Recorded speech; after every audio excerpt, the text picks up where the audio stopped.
بسم اللہ الرحمن الرحیم ربی اشرح لی صدری ویسر لی امری واحلل عقدۃ من لسانی یفقہوا قولی۔ محترم ناظرین، السلام علیکم۔ حضرت محمد صلی اللہ علیہ وآلہ وسلم نے ایک مرتبہ حضرت ہریرہ رضی اللہ عنہ کو صدقہ فطر کی حفاظت کے لیے مقرر فرمایا۔ حضرت ابو ہریرہ ساری رات جاگ کر اس مال کی حفاظت کیا کرتے تھے۔ ایک رات جب آپ حفاظت پر مامور تھے تو آپ نے دیکھا کہ ایک چور آیا ہے اور مال چرانے کی کوشش کر رہا ہے۔ آپ فوراً اٹھے اور اسے دبوچ لیا۔ آپ نے چور سے کہا، میں تجھے نبی کریم صلی اللہ علیہ وآلہ وسلم کے پاس لے جاؤں گا۔ اس چور نے آپ کی منت سماجی شروع کر دی اور کہنے لگا، خدارا مجھے چھوڑ دو، میں صاحب عیال ہوں اور محتاج ہوں، مجھ پر رحم کرو۔ حضرت ابو ہریرہ رضی اللہ عنہ کو اس پر رحم آ گیا اور اسے چھوڑ دیا۔ اگلے دن صبح آپ صلی اللہ علیہ وآلہ وسلم کی بارگاہ میں پیش ہوئے تو حضور صلی اللہ علیہ وآلہ وسلم نے مسکرا کر ابو ہریرہ سے فرمایا، اے ابو ہریرہ، وہ رات والے تمہارے قیدی چور نے کیا کیا؟ انہوں نے عرض کیا، یا نبی اللہ، اس نے اپنی عیالداری اور محتاجی بیان کی تو مجھے رحم آ گیا اور میں نے اسے چھوڑ دیا۔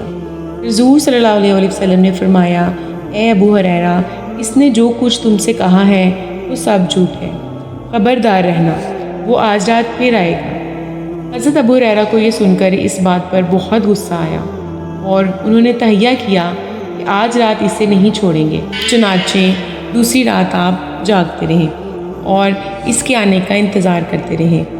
آج تو آپ کو پورا یقین تھا کہ چور ضرور آئے گا، کیونکہ رسول اللہ صلی اللہ علیہ وآلہ وسلم نے آپ کو اس کی آمد سے پہلے ہی خبردار کر دیا تھا۔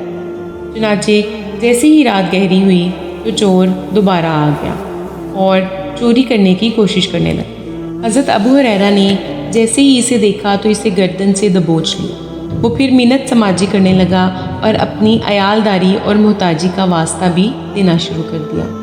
حضرت ابو ہریرہ رضی اللہ عنہ کو دوسری مرتبہ پھر اس کی فریاد گاہ پر رحم آ گیا اور اسے چھوڑ دیا۔ دوسرے دن صبح جب حضرت ابو ہریرہ رسول اللہ صلی اللہ علیہ وآلہ وسلم کی بارگاہ میں حاضر ہوئے تو رسول اللہ صلی اللہ علیہ وآلہ وسلم نے پوچھا، اے ابو ہریرہ، رات والے قیدی یعنی چور نے کیا کیا؟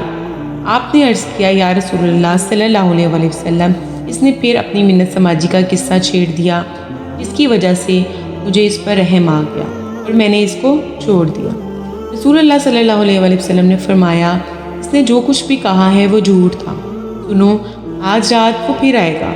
چنانچہ تیسری رات وہ پھر آیا تو آپ نے اسے پکڑ لیا اور فرمایا، اے کمبخت، آج تو میں تجھے نہیں چھوڑوں گا، میں تمہیں پیغمبر خدا کے پاس ضرور لے جاؤں گا۔ وہ بولا، اے ابو ہریرہ، میں تمہیں چند ایسے کلمات سکھاتا ہوں جن کے پڑھنے سے تو نفع میں رہے گا۔ سنو، جب سونے لگو تو آیت الکرسی پڑھ لیا کرو، اس سے اللہ تمہاری حفاظت کرے گا اور شیطان تمہارے نزدیک نہیں آ سکے گا۔ حضرت ابو ہریرہ اس کے یہ الفاظ سن کر بہت خوش ہوئے اور اسے اس مفید بات بتانے کی وجہ سے پھر چھوڑ دیا۔ چنانچہ اگلے دن جب آپ رسول اللہ صلی اللہ علیہ وآلہ وسلم کی بارگاہ میں حاضر ہوئے تو خود ہی تمام رات کا قصہ بیان کر دیا۔ پیارے آقا صلی اللہ علیہ وآلہ وسلم نے فرمایا، اے ابو ہریرہ، آیت الکرسی پڑھ کر سونے والی بات جو اس نے بتائی ہے وہ سچ ہے، حالانکہ وہ خود بڑا جھوٹا ہے۔ کیا تم جانتے ہو کہ مسلسل 3 راتیں تمہارے پاس جو چور بن کر آیا تھا وہ کون ہے؟ انہوں نے عرض کیا، نہیں۔ آپ صلی اللہ علیہ وآلہ وسلم نے فرمایا، وہ شیطان تھا۔ دوستو، شیطان حد درجہ کا جھوٹا، مکار، دھوکے باز اور مردود ہے، جو ہر وقت اور ہر جگہ انسان کو بہکانے کے لیے موجود رہتا ہے۔ لیکن تاریخ کا مطالعہ کرنے سے پتہ چلتا ہے کہ بعض اوقات یہ انسان کے لیے مفید باتیں بھی بتا دیا کرتا تھا، جیسا کہ اوپر بیان کردہ حدیث پاک میں بتایا ہے۔ رسول اللہ صلی اللہ علیہ وآلہ وسلم نے فرمایا، یہ خود تو جھوٹا اور مکار ہے، مگر آیت الکرسی پڑھنے کا فائدہ بتانے میں اس نے سچ سے کام لیا ہے۔ اس طرح تفسیر روح البیان میں ایک روایت یوں نقل ہے کہ ایک روز